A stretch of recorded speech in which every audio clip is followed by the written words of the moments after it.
ಶುಭೋದಯ, ನಮಸ್ಕಾರ, welcome to Yoyo Kannada. ಬನ್ನೀಗ ನೋಡೋಣ ಈ ದಿನದ ವೆದರ್ ರಿಪೋರ್ಟ್. ಬಂಗಾಳ ಕೊಲ್ಲಿಯಲ್ಲಿ ರೂಪುಗೊಂಡಿರುವ ಚಂಡಮಾರುತ ದಿತ್ವಾವು ತಮಿಳುನಾಡು, ಪುದುಚೇರಿ ಕರಾವಳಿಗಳಿಗೆ ಸಮೀಪಿಸುತ್ತಾ ಇರೋದರಿಂದ ಉಂಟಾದ ವಾಯುಭಾರ ಕುಸಿತದ ಪ್ರಭಾವಕ್ಕೆ ಕರ್ನಾಟಕದ ಕರಾವಳಿ ಹಾಗೂ ಒಳನಾಡಿನ ಹಲವು ಜಿಲ್ಲೆಗಳಲ್ಲಿ ನಿನ್ನೆಯಿಂದಲೇ ಉತ್ತಮ ಮಳೆ ಆರಂಭವಾಗಿದೆ. ಭಾರತೀಯ ಹವಾಮಾನ ಇಲಾಖೆಯ ಪ್ರಕಾರ ಮುಂದಿನ 3 ದಿನಗಳ ಕಾಲ ರಾಜ್ಯದ ಬಹುತೇಕ ಜಿಲ್ಲೆಗಳಲ್ಲಿ ಭಾರಿಯಿಂದ ಅತಿ ಭಾರಿ ಮಳೆಯಾಗುವ ಸಾಧ್ಯತೆಗಳಿವೆ ಎಂದು ಎಚ್ಚರಿಕೆ ನೀಡಿದ್ದು ಹಲವು ಕಡೆ ಯೆಲ್ಲೋ ಅಲರ್ಟ್ ಘೋಷಣೆ ಮಾಡಲಾಗಿದೆ. ನಿನ್ನೆ ದಕ್ಷಿಣ ಕನ್ನಡ, ಉಡುಪಿ, ಉತ್ತರ ಕನ್ನಡ ಜಿಲ್ಲೆಗಳಲ್ಲಿ ಸಾಧಾರಣದಿಂದ ಭಾರಿ ಮಳೆ ಸುರಿದಿದೆ. ಬೆಂಗಳೂರು ನಗರ ಮತ್ತು ಗ್ರಾಮಾಂತರ ಭಾಗಗಳಲ್ಲಿಯೂ ಕೂಡ ರಾತ್ರಿಯಿಂದ ಗುಡುಗು ಸಿಡಿಲು ಸಹಿತ ಮಳೆಯಾಗಿದೆ.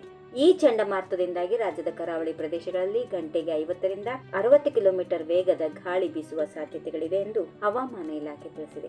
ಉತ್ತರ ಕನ್ನಡ, ದಕ್ಷಿಣ ಕನ್ನಡ, ಉಡುಪಿ, ಚಿಕ್ಕಮಗಳೂರು, ಶಿವಮೊಗ್ಗ, ಕೊಡಗು, ಹಾಸನ, ಮೈಸೂರು, ಚಾಮರಾಜನಗರ, ಬೆಂಗಳೂರು ಗ್ರಾಮಾಂತರ, ಬೆಂಗಳೂರು ನಗರ, ರಾಮನಗರ, ಕೋಲಾರ, ಚಿಕ್ಕಬಳ್ಳಾಪುರ, ತುಮಕೂರು, ಚಿತ್ರದುರ್ಗ, ದಾವಣಗೆರೆ ಮತ್ತು ಬಳ್ಳಾರಿ ಜಿಲ್ಲೆಗಳಲ್ಲಿ ಡಿಸೆಂಬರ್ 4 ರಿಂದ 6 ರವರೆಗೆ ಒಂದಲ್ಲ ಒಂದು ಕಡೆ ಭಾರಿ ಮಳೆಯಾಗುವ ಮುನ್ಸೂಚನೆ ಇದೆ. ತಿತ್ವಾ ಚಂಡಮಾರುತವು ಪ್ರಸ್ತುತ ನೈಋತ್ಯ ಬಂಗಾಳ ಕೊಲ್ಲಿಯಲ್ಲಿ ಕೇಂದ್ರೀಕೃತವಾಗಿದ್ದು ನಿಧಾನವಾಗಿ ದಕ್ಷಿಣ ನೈಋತ್ಯ ದಿಕ್ಕಿನಿಂದ ಚಲಿಸುತ್ತಿದೆ. ಇದು ಡಿಸೆಂಬರ್ 5 ರಂದು ತಮಿಳುನಾಡು, ಪುದುಚೇರಿ ಕರಾವಳಿಯನ್ನ ತಲುಪುವ ನಿರೀಕ್ಷೆ ಇದೆ. ಆದರೆ ಇದರ ಪರೋಕ್ಷ ಪ್ರಭಾವವು ಮುಂದಿನ ದಿನಗಳಲ್ಲಿ ಕರ್ನಾಟಕದ ಕರಾವಳಿ ಮತ್ತು ದಕ್ಷಿಣ ಒಳನಾಡಿನಲ್ಲಿ ಉಳಿಯಲಿದೆ. ಡಿಸೆಂಬರ್ 7 ರಿಂದ 8 ರವರೆಗೆ ರಾಜ್ಯದ ಬಹುತೇಕ ಜಿಲ್ಲೆಗಳಲ್ಲಿ ಮಳೆಯ ಪ್ರಮಾಣ ಕಡಿಮೆಯಾಗಿ ಒಣ ಹವೆ ಇರುತ್ತದೆ. ಭಾರತೀಯ ಹವಾಮಾನ ಇಲಾಖೆ ನೀಡಿರುವ ಮಾಹಿತಿಯಂತೆ ಆಂಧ್ರ ಪ್ರದೇಶ, ತಮಿಳುನಾಡು, ಪುದುಚೇರಿ, ಕೇರಳ ಹಾಗೂ ಕರೈಕಲ್ನಲ್ಲಿ ನಾಳೆ ಅತಿ ಭಾರಿ ಮಳೆಯಾಗುವ ಸಾಧ್ಯತೆಗಳಿವೆ. ಕೆಂಪು ಮತ್ತು ಕಿತ್ತಳೆ ಅಲರ್ಟ್ ಘೋಷಣೆ ಮಾಡಲಾಗಿದೆ. ಇನ್ನು ಉತ್ತರ ಭಾರತದ ಹರಿಯಾಣ, ಪಂಜಾಬ್, ದೆಹಲಿ, ರಾಜಸ್ಥಾನ್, ಹಿಮಾಚಲ ಪ್ರದೇಶ ಈ ಪ್ರದೇಶಗಳಲ್ಲಿ ಚಳಿಗಾಲದ ತೀವ್ರತೆ ಹೆಚ್ಚಾಗಿರಲಿದ್ದು